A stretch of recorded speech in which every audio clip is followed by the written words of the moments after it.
So right now we're at the point where we're going to be sewing our weapon cover together.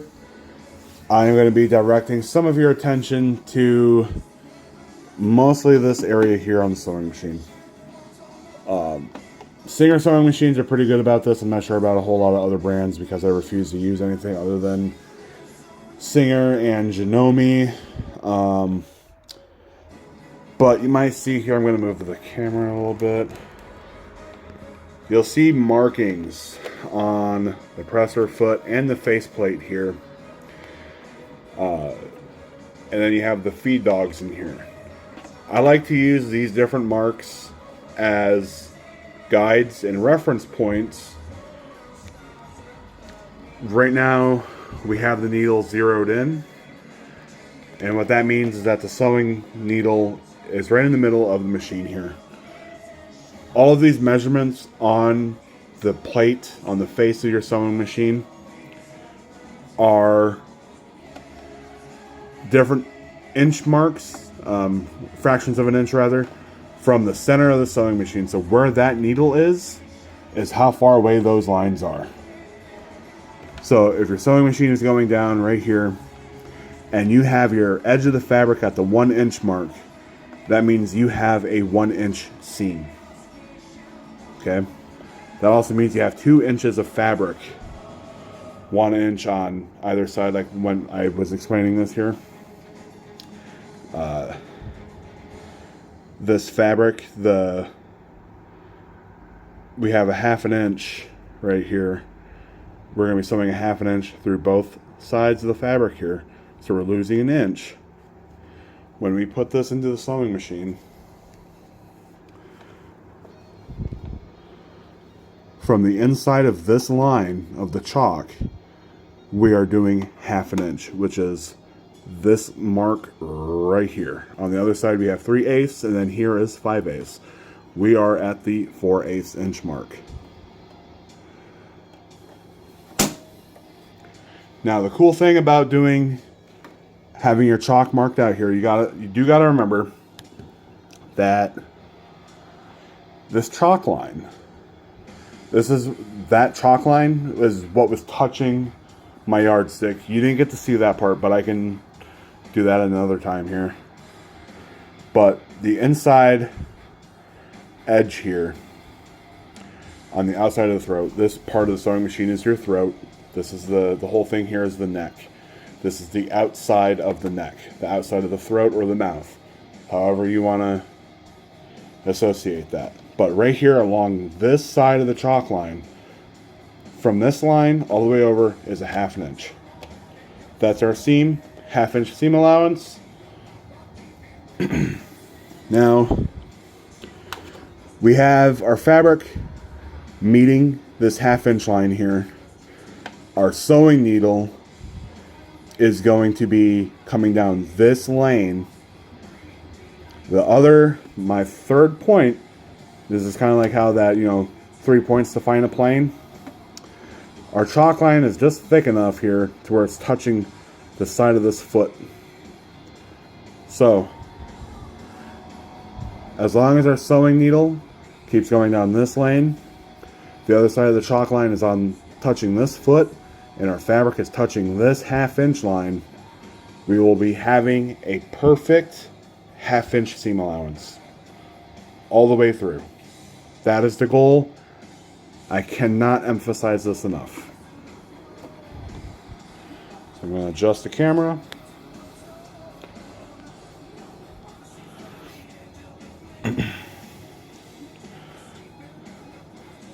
I did not press this side because I want to keep its natural curve, if you will. We're going to get started. We started the line. I'm going to reverse. That whole reverse there helps with locking in the fabric. We're a little off track, so we're going to recenter.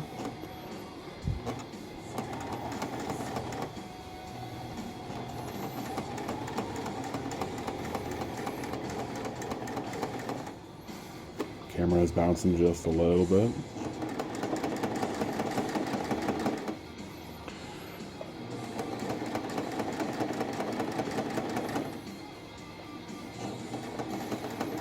Now you'll see that that chalk line did get thin. That's okay.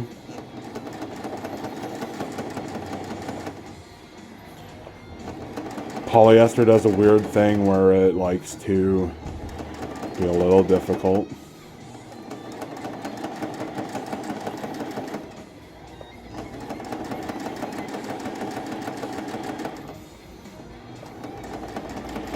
I'm not going to sew all the way to the bottom because, as I said before, I do need to make sure that my lengths here, which we're getting to right now, are right. Because this, we're going to be cutting this off here, right? Oops. We're cutting this off, and then this 1 inch is getting folded over. So I need to make sure I have some room here. So we're going to end it.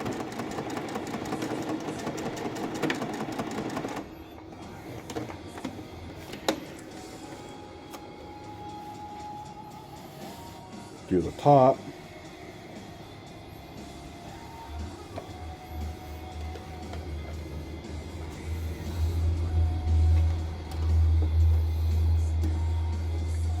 All the same ideas. This one's a little bit better with seeing that we're right there on that line. We're going to be right here on the outside lane of the chalk, and then the chalk is almost touching that 1 foot. So we have our 3 points on our plane. We're going to start, go forward, go back, go forward again.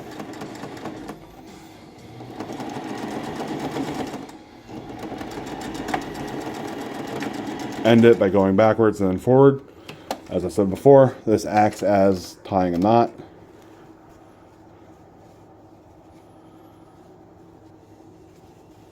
Just rip off the excess. You can rip off, cut, or burn your excess thread off. Doesn't matter which way you do it. But you do need to be careful because if you're like I just did, I just tore it out completely. So we're going to do this beginning over.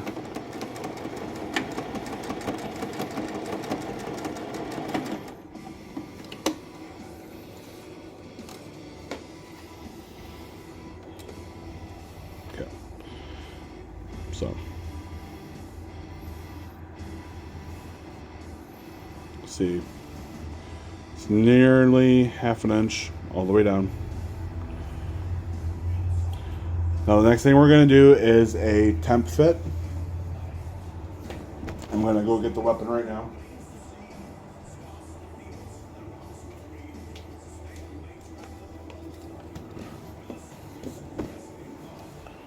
Okay. So we have our sword.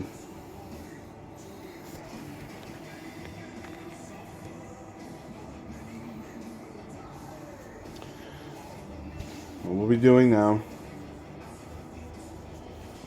kind of like a tailor does, we're testing out how the clothing fits. Now, at this point in time, you could call this cover done because you'll see as it goes down. We could just tape it at this point. After, of course, you flip it inside out because you don't want your seams on the outside. Now, if we do flip it, I'll show you one thing.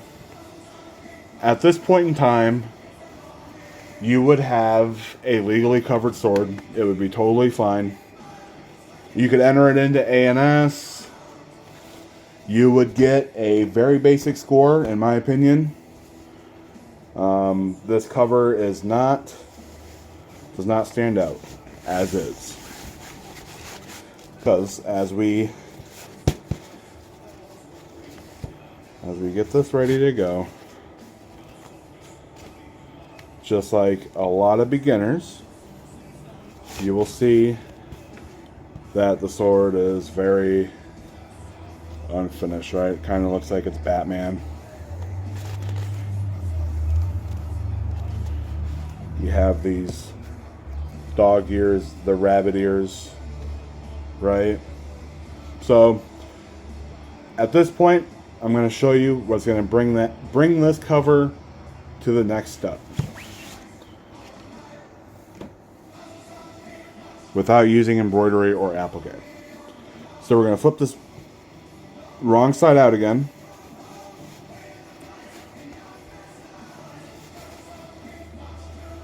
Now we measured the tip of our cover, and this is where, or the tip of our sword rather, this is where this is actually important. If you remember, that tip is 2.5 inches across.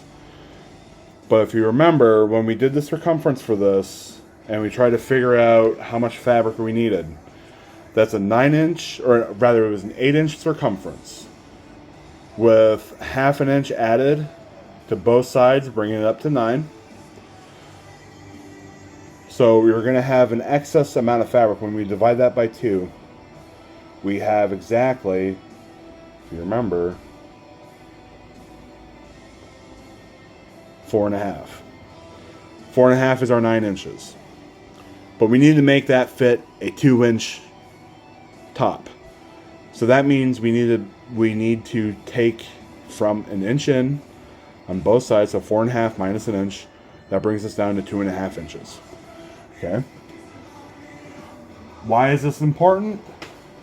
Because this is where we go from having a basic cover to a fitted cover. And this is actually pretty easy. I gave you the math on how to do it without having a weapon. So like if you're, let's say, Drakel calls me and is like, yo dude, I need a boatload of covers. It's like, well, cool. I just need to know your numbers. So this is what we're going to be doing eventually here. You'll see that ear here is approximately an inch. This one also is approximately an inch. Our next step is to sew these down so that way they're fitted. And when you reverse this, you're not going to have bad ears. Okay?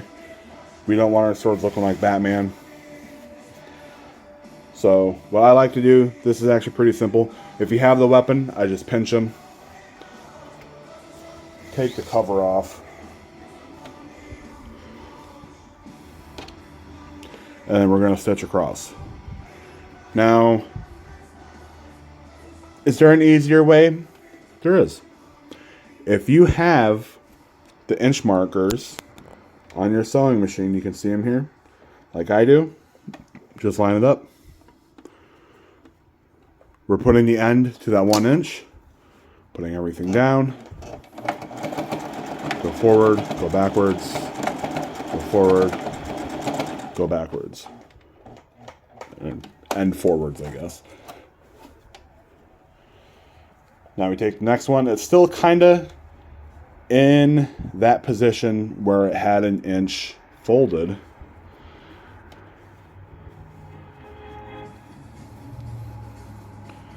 And even though I've done this maybe 100 times, I still like to put it right back on the sword and see what's what. So you see we have the bat ear on the inside, but it's stitched up. That's what we want. If we look at this one now, we're gonna pinch this one too. We're gonna get it tight, pinch it. That's approximately where we need it. Take it off. Now we're back on our sewing machine. Everything's laid flat. Bring this end to your 1 inch mark right there. And then we're gonna stitch it up.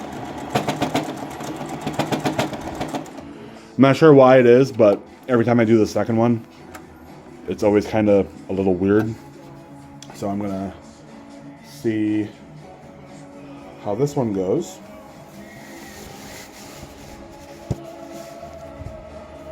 Yeah, it could be a little bit tighter. You see I kind of missed right here. So what we're going to do, I'm going to pinch it here, and then I'm going to go for the inch there. Combine them, and then that should be fitted along the top. So right here.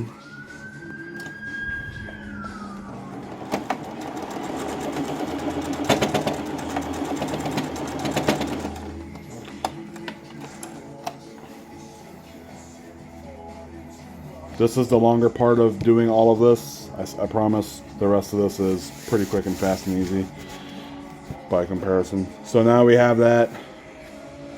Ears are down. If you were really wanting to, you could. I had another sword earlier that I did where these were long enough for me to actually stitch a little bit. It's the only time that's ever happened. So now I'll show you the benefit of doing this. Got our sock. Let's get our Pokeboy dressed.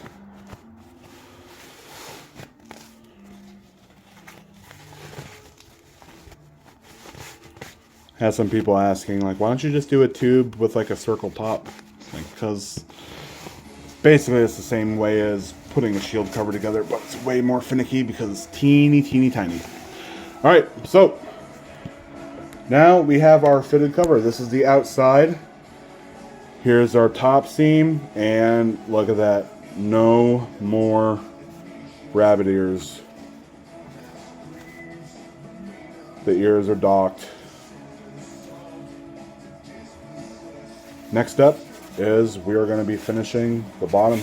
We're going to be putting in that tie. So I'm going to flip this back inside out, take it to the cutting board, iron it, figure out our hemline stuff, and then I'll show you how I sew that up.